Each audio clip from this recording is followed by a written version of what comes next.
and welcome back to the Grow Your Coaching Business series with Kim, Emily, and Malerie.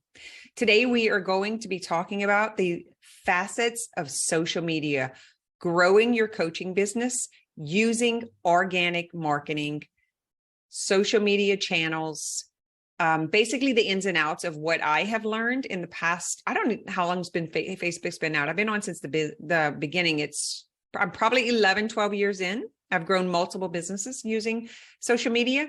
So Emily, do you want to share just a minute of, like, you've been on social media for a while and you've now been with me for a few years and you've been using it. What are the ups and downs? What have you experienced that could help someone else who's like just starting their coaching business using social media? And by the way, I'm just thinking about this. Most of you are not going to, you're going to come in at the beginning, but you're going to be watching the replay. So let me just say really quick who we are, and then we'll move into what we're going to be discussing today and answering your questions. I'm Kim Gilry. I'm a mind-body coach and business mentor. Emily, Malerie, go ahead and introduce yourself. Hi, I'm Emily. I'm firstly an integrative life coach, and I'm a brand designer in eSchool for other coaches and entrepreneurs. And I'm Malerie Vaillant, and I'm also an integrative life coach. And I do the tech strategy, the marketing strategy for our clients in eSchool. And also I do the brand photography for our clients as well. Emily, what did you think social media was going to be? And then how did it turn out? Well, I started, a personal profile on Facebook like back in 2007 when a lot of us did. And, just used it for personal sharing. But I actually started helping other business owners create their Facebook business pages when they first came out with a Facebook business page. So even though that wasn't my long-term goal, I look back and I was actually helping people with their businesses way back then. Back then it was like, just get people to like your page, and then other people will see that you like it, and then they'll want to like it too. And that was like the strategy for building up your Facebook page, because everyone would see it back then. And it was really easy to use a business page like that. And then now we know a decade plus more later that it's very different, and there's ads everywhere and the algorithms and everything. So over the years of wanting to market myself for this or that, dance, massage therapy, coaching, I kind of still had that old mentality. Like, you could just put minimal effort of sharing and getting people to like your business page, to share business posts, and it would just spread. I just thought word of mouth, it would just spread on the internet. And, back in 2019, as a new integrative life coach, wanting to specifically market that business, I struggled because it didn't work like that. So I wish I would have known now, or then what I know now about how social media is. And, since 2019, everything's exponentially changed as well. And it keeps changing seemingly by the week. There's like always new rules coming out. So if you come from the old Facebook way of things, it can be kind of hard to get on the new bandwagon of working with the algorithm, and you think you have to sell online all the time, but it's not really like that. So it can be confusing, but we've kind of figured out the best way to work it within your business in an authentic way. So it's my little story. So, and Malerie's been working with me for a while on this specifically because she's been helping grow my audience with the work that she does in eSchool, is what she actually does for me personally. So what was your experience? What did you think? How was it because it's been about 5 years since you started, and then compared to how it is now and what we're seeing and the changes that we're making behind the scenes? Mm-hmm. When I started using social media to actually market a business was, I think, back in like 2017 when I started a photography business. And my assumption was that I would just show examples of my work and people would want to hire me. And it didn't quite work like that. So that led me to like, okay, well, how does this work? How do I use this? And that's where I started barely dipping my toe into understanding the relational side of it. Like it's actually like to be social, not to sell. So that was a whole other journey. But when I started working with Kim, the majority of what I was doing was automating podcast information, things like that. And then what Kim was doing, like what you're doing, is you're sharing your stories, your personal stories. So I'm seeing that. And even then, it's taken, like, you had to train me and like educate me on like, this is how it works. And now I'm seeing it. And now there's like, I'm recognizing the psychology of selling and what it means to be a personal brand and share your own personal story on social media so that you can connect with people, so that people can know, like, and trust you. It's very different from whenever I started out. Yeah. So what we're going to talk about today is, especially for our new coaches who have been told that they need to go into other people's Facebook groups and they need to just give value and they need to like promote on their personal page, and they need to market and they need to make offers and they need to sell. Guys, you got to like just delete everything you've ever heard. Just give us 30 minutes. Just give us 30 minutes. We're going to try to rewire your understanding of social media in this amount of time. We do a lot of this in eSchool. Go ahead. I'm sorry. And also, if you want to come back to this video and grab these nuggets of information, and if you want a worksheet where we're pulling out the most important tidbits, I'm going to put a link underneath the Facebook post for you to sign up to the email list, so that once we have it completed, we will send it to you, and you will have the link to this video and the worksheet to write out, to see what we actually pulled out and talked about and how you can implement this for yourself. Got it.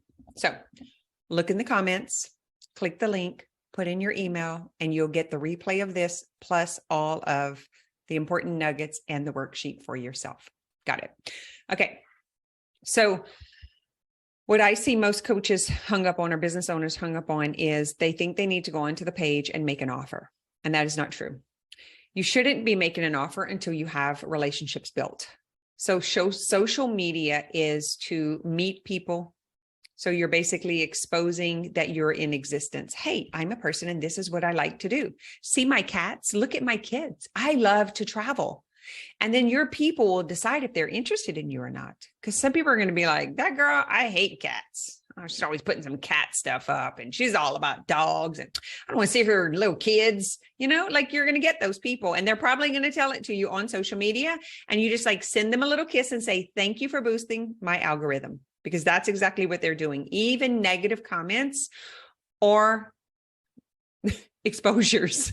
So the worst case scenario is no one knows you exist, which means being put down or negatively commented on or any of that stuff.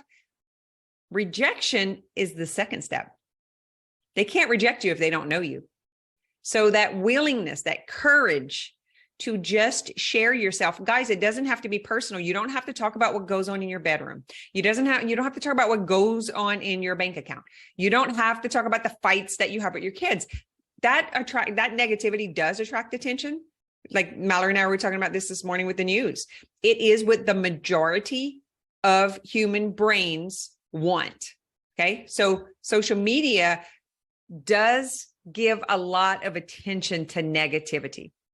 Okay. So we're all clear about that. If you're pretty, if you're rich, if you're famous, if you're popular, and if you're dramatic, you will be rewarded. So what happens to us who are heart-centered, who are service-based, who have a passion to help? What happens to us? Where do we fit on social media? That's what we're going to talk about today. If you have an online business or a brick and mortar, you need a social media presence. Even if it's just you showing up once a week, and when someone meets you or hears about you, they can go to your page, and over a few months, there's at least 5 posts that represent who you are now, not in 2019, not what you did last Easter, But what's going on in the past 3 months, ultimately in the past month would be the best, and maybe even the past week. Okay. So it's an opportunity for you to journal, post pictures so that you have memories next year. Like, I love seeing that on my Facebook. This, like, it came up today, a particular kind of juice that I had made at home. And I'm like, oh, I forgot about that. I haven't made that in a while. And sometimes I go share those on my stories. That keeps people engaged who love a healthy lifestyle and recipes and talk about juicing. And that's all I'm using it for. Is, hey, I'm still around. Hey, I haven't met you yet, but let me tell you a little bit about myself. I have 5 kids. I've been married for 30 something years. I wish I could remember. And I've got 12 grandbabies. And I actually believe that if Jesus can make an impact with 12 disciples, that I can make an impact with 12 grandbabies. My name is Kim Gary. What's yours? Yeah, like it's in like I'm letting them know something about me in a playful way. And I promise you it's going to stick. She's the woman with 12 kids who thinks she's Jesus, is what some people are going to say. And they're going to hate on me. That's okay, because now they know me. So I want to lighten up the pressure. But we are going to get to what's the ultimate guide. So Malerie, I'm going to let you open it. Is that helpful for how to use social media? Not go buy my shit. Guys, everybody else is doing that. Don't tell them to go buy your stuff. When I first started with essential oils, my first year of sharing oils on Facebook, I made $85,000 and won a trip to Jamaica. And I was like, well, the top 6 who won that trip. And it came from someone saying their kid had a rash or they had a headache. And I said, hey, if you want to pass by, I'll put an oil sample for you. You can just pick it up on the porch. Like, I didn't even talk to them. I just like gave it to them. And that was my result at the end of the year. Okay. So I have a question to start off with. Okay. We recently as a team had a discussion about marketing versus promoting, et cetera, in some other words. What is the Kim Gilry definition of marketing when you're a coach, a personal brand? The definition of marketing is being seen, being heard, being understood. It's you putting your time and energy into meeting people, exposing what you do, having conversations. This is marketing. What we're doing right now, giving value, talking about something that's important to us. Okay. Putting a billboard, putting a sign. It's just, it's like awareness. And something that you spoke about before, or just before this question, was people have to know who you are, period. If people do not know you exist at all, they cannot hire you, period. That is a big reason for being a human being and posting on social media so that you can be seen. So when you are posting about yourself, doesn't that come off as like self-centered and selfish? And like, what if don't want people to be looking at me? What if it's not about you is what I would ask you. Like, what if it's not about me? What if it's like, hey, this is what's going on in my world that may inspire someone who's been waiting to do that. It may be a story that's going to put words into what they haven't been able to articulate. It's going to validate that, yeah, it was hard having kids. It's going to validate, yeah, I had a hard time like staying in a relationship too. Matter of fact, I didn't make it work. I got the hell out of there, right? It's an opportunity to have a conversation. It's not about me. I just have the courage and the willingness to share my humanity. I'm not doing it for people to look at me and stroke me and like me and buy from me. I'm doing it because I'm here. I'm here on this earth, in this lifetime. And I'm just leaving footprints. So it's not to pump myself up. So that's a mindset issue. That's a belief that they were told, don't put yourself on a pedestal. You shouldn't let people see you. That's going to put you at risk of people putting you down. Well, you better watch it. The IRS is going to come at you, right? That's a mindset problem. If somebody believes that, that's my thoughts about it. Good. That's perfect. Because we actually have a lot of people who ask us about this, who have that hang up. So that's like one of the very first things that comes up for them.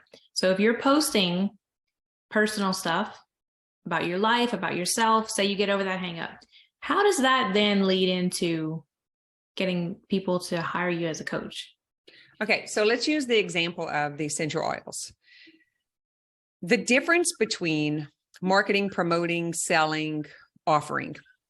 When I talked about lavender oil and how I slept well last night, or how my skin was smoother, or like, I'm just sharing my personal experience. And that happened to be something that gave me a better experience. Completely different from, you want to sleep better tonight? You should buy this oil today. Right? So it leads into clients because they can see who you are. They can decide if they like you. They can determine if they can trust you because they'll see you saying and doing and changing over time. So you'll either inspire them, you'll repel them, you'll magnetize them, and all of that is okay. Because then you'll have the opportunity to serve some of them. Some will, some won't. So what?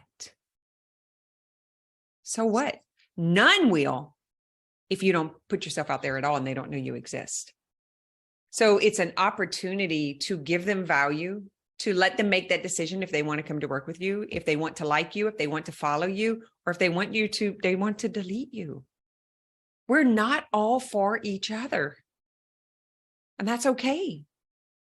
There's millions. Is there millions or billions of people on the planet? Billions. Billions of people on the planet.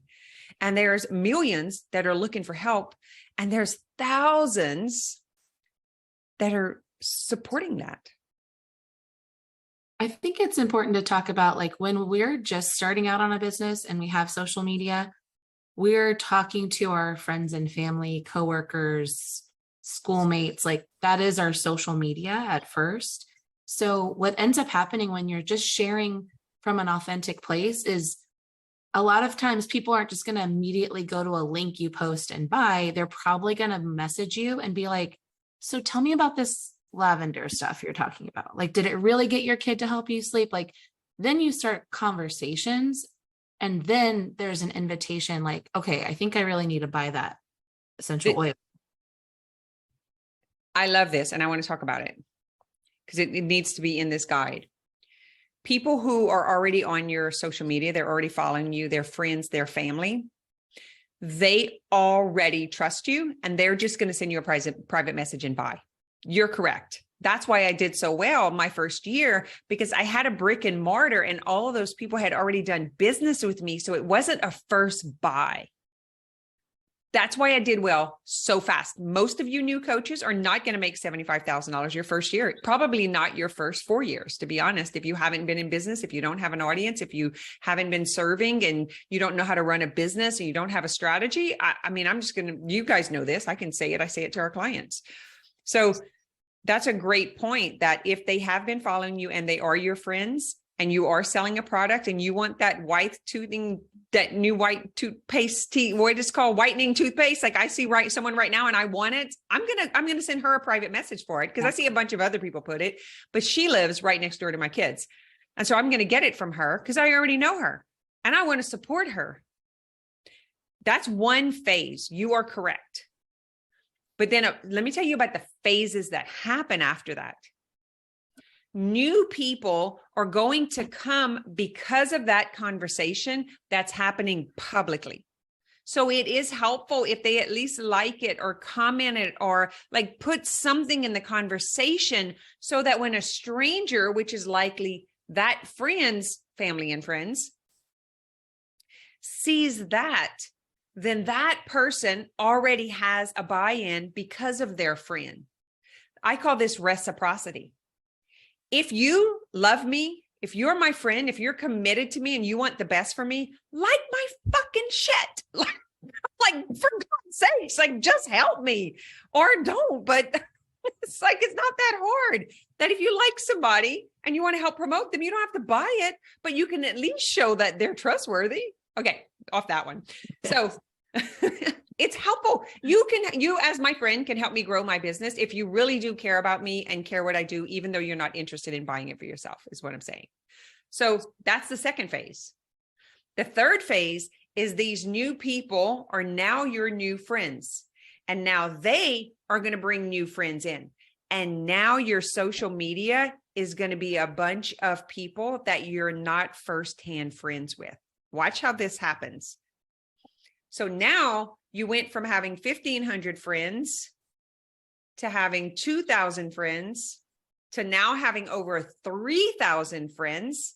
And only 1,000 of those, maybe you have 500 left from the first batch, because they do leave and check out, and unfollowing is checking out. So now the majority of your page has an interest in the new you. That's where a lot of people get hung up. They're afraid to post about the new them because of the people that they know on their social media, because they know them as the old them. And I think there's a lot of money left on the table because of that right there. They don't want to post on social media because it's family and friends, and they don't feel like they're going to support them. They feel like they're going to talk about them. They're not going to want anything to do. They're going to check out. So they risk all these people who didn't know them will never know them because of that mindset. Instead of just moving through it, maybe being transparent with your family and friends and saying, hey, I'm going to be starting some business stuff. I'd appreciate a like every once in a while. Or, maybe you can comment or share with a friend if you know someone who's interested. You could ask for that. Or you can just act like they're not there and go grow this new audience. My Facebook, my personal Facebook, is mostly people who did business with me in the past, or that I went to school with, or live in my area, that don't care about personal transformation. They don't care about coaching. They don't care about business. We're not on the same mindset. They don't even care about making a bunch of money. Like they were like, so it's like, that's not comfortable for them. So I have to choose. Do I want to feed into a new audience, or do I want to just give up on social media because my friends that are there are not interested? This is hard stuff. I'm never going to say that social media is easy, because it's not, especially if you've had any kind of trauma when you were younger. You didn't get picked for the ball team. You didn't get to go to the birthday party. You didn't get invited to the sleepover. You never got to go to the mall when your friends went to the mall. It's going to bring all that up. Social media is a catalyst to bring up your unresolved issues. And you know what? So is growing a business. So they work hand in hand. Did I answer the question? Mm-hmm. Yeah. I like having the stages, the numbers. That's going to be in the guide.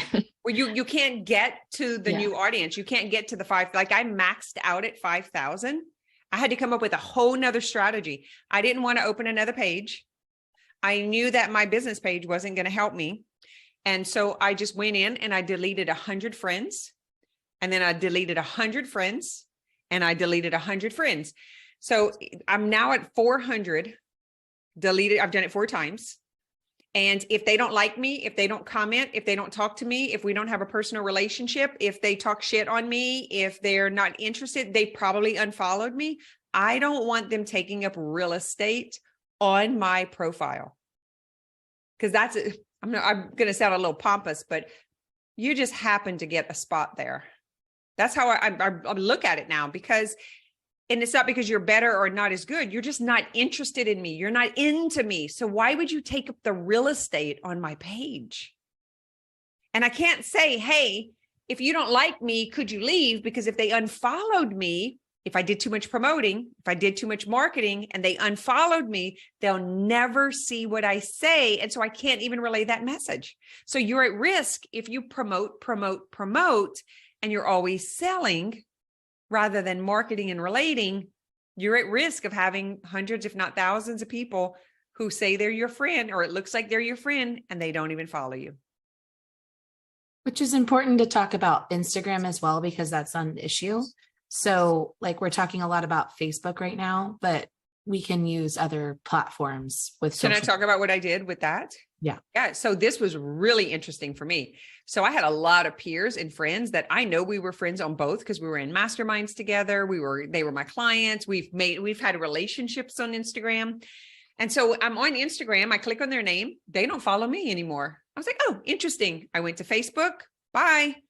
Because if they quit following, see, it's a lot, you don't have to have balls to get rid of someone on Instagram. You just unfollow and they'll never know. But on Facebook, if you unfriend, they'll know. Got it? So I'm like, well, I'm a little ballsy. So just because you're chicken shit and you don't want to follow and you don't like what I have to say, you actually don't have space in my real estate. So I can love you and I don't need you to not support me and take up my space, right? So it takes a lot of, like, I would say courage, confidence, and spunk, maybe a little arrogance to be able to say that. But if you go behind my back and unfollow me and don't want anything to do with me, and I'm looking for open space to bring in new people, because I don't plan on ever stop growing. Like, I'm just going to do you the favor and I'm going to let you go. So I wouldn't take up a lot of time doing that. I would not go down my Instagram feed and do it. But if you want to check to see if someone is still following you, when you see their post, just click on their name and click following, and you'll be the first one on top. And if you're not there, they unfollowed you. So Instagram is I like Instagram better, to be honest, because I think you have to be more honest to be on there. Right. And there's no cap on followers. That's why I don't, switched. and there's not really anymore this expectation that you have to follow all of your followers. So you can be more strategic on what you want on your feed to see, and then you can allow new people to follow you. So I see the benefit in really like focusing more on building your audience in Instagram.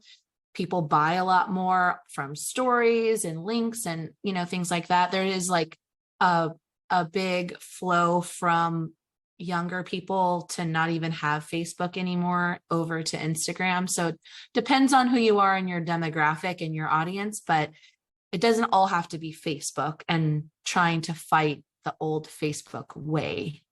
Yeah, because it's not working for you. This is not working for us. Like, it's not working for the little people. If you're not popular, if you're not playing the games, if you're like, or paying the ads, it's just not. But we can still have these conversations and we can share the links, and people who do want to hear from us, can. But the thing I like about Instagram is when Clubhouse came out, it was the only link. And that's where I started growing mine. And then they had that big clearing up. So then we lost thousands of followers. So there was a couple of shifts that happened. And that could be why the people weren't following anymore. It might not have been personal at all. It just showed me that I really don't want people on my page if they're not into me. Like, I don't. I'm not into vanity numbers. I'm into, maybe my love language is quality time. I'm into quality relationships. So Instagram is the very first thing that anybody I meet, I tell them, like me, follow me on Instagram. I will follow you back and send you a private message.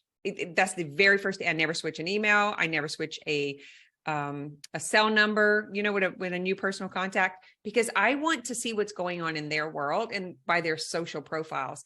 If they're not posting, chances are they're really not into business, and chances are we're not going to relate very well, because I'm all about business and relationships and people and that social online space. And so I think it's just okay that we just don't follow each other, or that we're just not into each other. Does that make sense? So that just proves the point that when you're in business, even if we're saying don't promote your products and services all the time, live your life and show it on social media. When you meet someone new, they're going to check you out on social media for sure. And get a feel for who you are.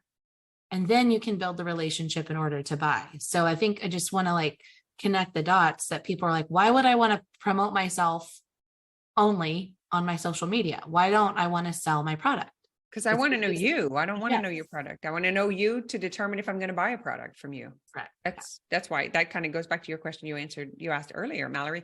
And what they could do on Instagram is they could highlight their services, like right there underneath your name. So whenever you put in your bio what you do, and then by the name that you call yourself, and then under there, you can put 4 to 6 products where they can just click on that, go straight to the products. You can put the link in your bio, but then have your profile, your grid be about like valuable content or takeaways or entertainment. I'm good. I like entertainment. And then on Facebook, that's more relational. It's more like the reciprocity, the commenting, the asking a question that they're going to respond to, putting something fun. Today, I did a reel about the what's going on in my exercise room. I ordered my Christmas present that I thought was coming in for Valentine's Day. I mean, it's going to come in then, but it's Valentine's Day and we're still waiting on it. And so I was like, oh, I want to remember this. Like, I want to remember this anticipation. I've been waiting 2 months for this. And so that's personal. That wasn't promotion. I'm not promoting fitness. I'm not selling anything. I'm just like, that's important to me. So I bet when people look at me, they're like, oh yeah, she likes Peloton, or, oh, she's like into that. Or they probably think I'm all like fit and buff. I'm not, but I like it. Okay. I know we're going to have to hop off in a couple of minutes. Yeah. I hope it wasn't too much chatting, but. Can I ask one more? Yeah. I had a list, but we're running out of time. So, do we need to do a part 2? No, it's okay. It just came, but I think one of the things that newer people into the game get hung up on the most is, how do you handle it whenever people don't like your posts? Yeah, that was and hard. Content that you put out. Yeah. I actually have a podcast coming out on this, and it's about external validation. So I would fall apart. I was suicidal. I was unworthy. No one liked me. I should just quit. I need to leave this world. If you've got some old past stuff that might come up, I ain't going to lie. Like the mind comes up with a lot of crazy comments. So what's important is to give yourself internal validation. I have a right to be here. It is valid. My voice is valid. My message is valid. My intention is valid. I claim importance. I'm worthy of having the space to speak without needing the validation of someone saying, oh, right on, that's good, you're great, you're amazing. I'm like, no, if I wake up every morning, look in the mirror and say, you're amazing, then I don't need it. And then I don't fall apart. And then I don't get negative Nelly.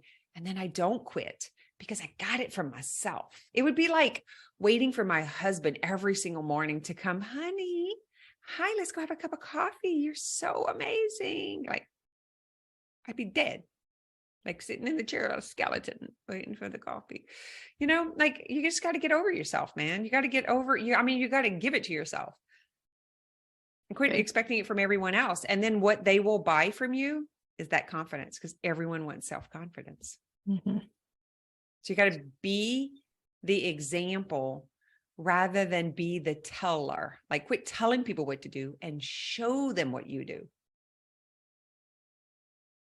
Boom. That one's like a mic drop moment. All right. If anyone is watching this, there's some links below. You can come into the More Than Mindset free Facebook group. We do a live there every week. Don't you guys have a call at 12 o'clock? Yes. Okay. Bye.